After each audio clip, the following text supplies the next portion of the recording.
बरं चला ना आपण चलो. कोण आहे तू?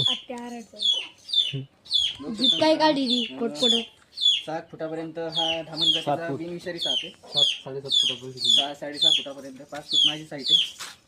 बिनविषारी साप, पण लांबीला खूप मोठा दिसतो, त्यामुळे मारला जातो हा साप. शेतकऱ्यांचा खरा मित्र धामण. पोटाला पूर्ण पिवळा, तोंड निमुळतं, तोंडावरती उगाच 4 रेषा, डोळे मोठाले.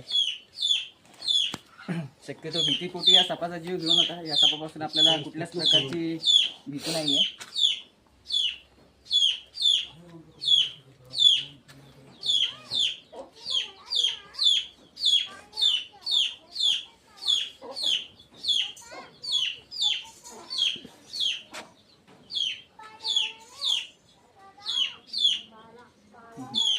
ठीक आहे, जीवात पॅक करू जरा 1 मिनिट.